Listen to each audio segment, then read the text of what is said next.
Sometimes when industry meets artistry, a magical new genre is born.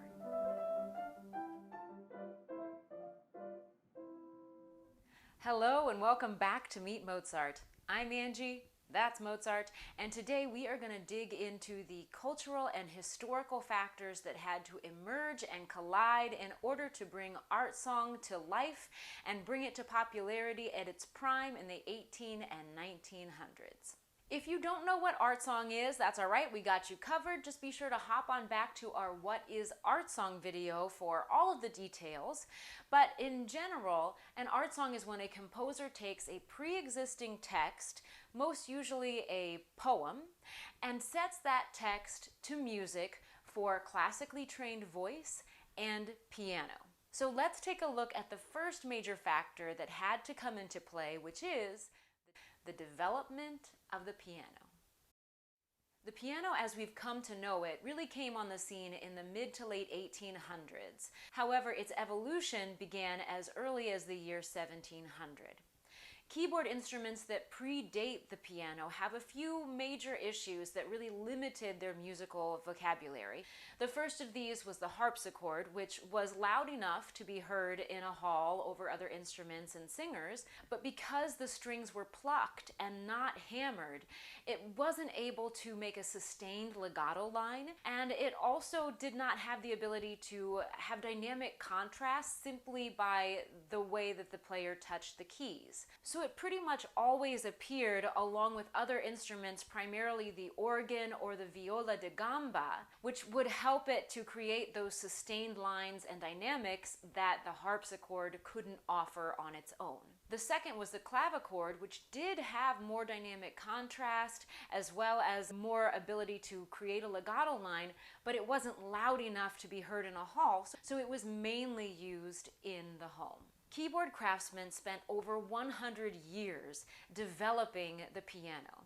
Through the inventions of hammers, repetition mechanisms, iron casting for the strings, etc., the piano became what we have gotten to know it as today, which is a richly toned, powerful instrument that is loud enough to be heard in a large hall with other instruments and singers, yet still capable of by the touch dynamic contrast. In fact, the name piano comes from the Italian word soft and loud.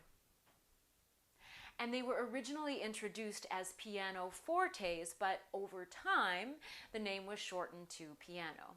Additionally, players were able to articulate legato and staccato phrases simply by adjusting their touch and also through the use of pedals. They could also play repeated notes very quickly with dynamic contrast. So now composers had a beautiful new instrument capable of vast musical nuance, delicacy, and strength, and everything that would be required in order to bring romantic poetry to life. With such a diverse new instrument to perform with, a new performance art began to evolve, which was the solo recital. Now, traveling solo virtuosos such as violinist Niccolò Paganini had been around for a long time, but in the hands of Hungarian pianist Franz Liszt, the solo recital really began to take off. Liszt first referred to these performances as soliloquies, and not only was he a phenomenal pianist capable of stunning virtuosity that I think many pianists still strive to recreate today, but he also cared very much about the audience experience. He was the first pianist to turn the instrument sideways, first of all so that it could be heard better in the hall, but also so the audience could view him and his playing in profile. He also arranged the seats in the hall so that he could walk in between them and talk to the audience about the pieces he was playing. And that was really important because he is also one of the first performers to begin playing not only his own compositions, but the compositions of composers past. So he played things dating all the way back to Bach. And the hysteria over Liszt's performances were so great that Heinrich Heine, a famous German poet, actually referred to them as Listomania. This development of the solo recital was so important for the development of art song because it meant that this form, which had long been composed but mainly maintained inside the home, finally had a place in the concert hall. In fact, Franz Schubert, aka the father of art song, regularly held what his friends referred to as Schubertiads, where he would share his compositions, other musicians were there and they shared their pieces, singers, and artists of all stripes were able to share music with one another in the setting of his home. Sadly, Franz Liszt did not live long enough to see any of his pieces performed in concert. However, his over 600 songs have become a staple in the art song repertoire, even to this day. The other major factor that contributed to the popularity of the piano and therefore art song was the Industrial Revolution.